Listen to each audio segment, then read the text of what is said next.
Hello, everyone.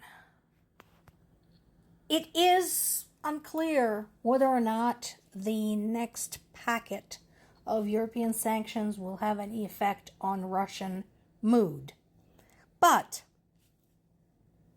it does include a very important piece, namely trying to curb EU's dependency on Russian anything, oil and gas.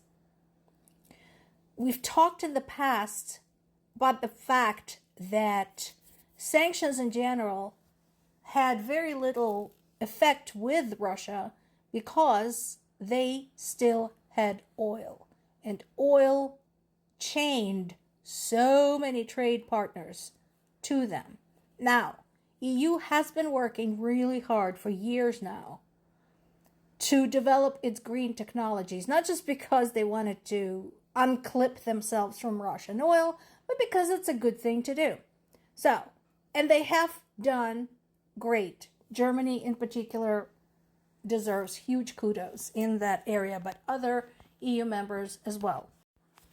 However, EU is only one part of this equation of the world's dependency on Russian oil. So this latest package of sanctions includes measures that are targeting Russia's oil and energy industry. They will set a moving price cap on Russian crude at 15% below the average market price. And they're aiming to improve a so far ineffective $60 cap that G7 have tried to impose back in 2022. Another thing, of course, that is being very closely watched is Russia's shadow fleet. And that is a more complicated proposition because that involves more than Russia. I mentioned in the past, for those who don't know, Russia's shadow fleet is basically a fleet of oil tankers that carry the flags of other countries, but they buy and transport Russian oil. As you might imagine, that is not something that's easy to track and stop because multiple parties are involved and quite literally there are a lot of moving pieces, in this case, a lot of moving oil tankers. But I know that intelligence services of multiple countries are collaborating on that as well. Take the oil rug from under Russia, and that is going to hurt. Meanwhile, there's been another horrific attack against Black Sea port of Odessa. At least one apartment building was set on fire, and at least one person was killed. Again, no military targets in sight. All of the damage came crashing into civilian infrastructure. Again, I challenge anybody to explain to me why this is okay. Meanwhile, the Russian Defense Ministry says that they destroyed 87 Ukrainian drones in a 5-hour period on Friday evening. 87 drones in a 5-hour period? Suckers! 87 drones is how much they destroy in Ukraine in an hour, half an hour, sometimes in minutes. Suckers! And again, serious business. Ukraine doesn't send drones against Moscow because they think they can hit something. They know that Moscow is going to be protected above and beyond any other place in Russia. Their primary mission there is not to hit Moscow. It's to fuck with the Russian government. and Russian air traffic. And that mission has been accomplished. Once again, they were forced to suspend flights at Sheremetyevo and Domodedovo airports serving Moscow. Again, 2 of the 4 huge airports near Moscow were rendered inoperable for several hours. That is time, that is money, that is a lot of disgruntled people. So, in response to EU's sanctions, of course, Kremlin said that it's illegal. Well, sweetie, so is war. So are the atrocities. So is the murder of civilians. So is the torture of POWs. But you've done all of those things and you're still whining. Why are you still whining? Been getting away with shit for ages. What's your problem? Stop bitching.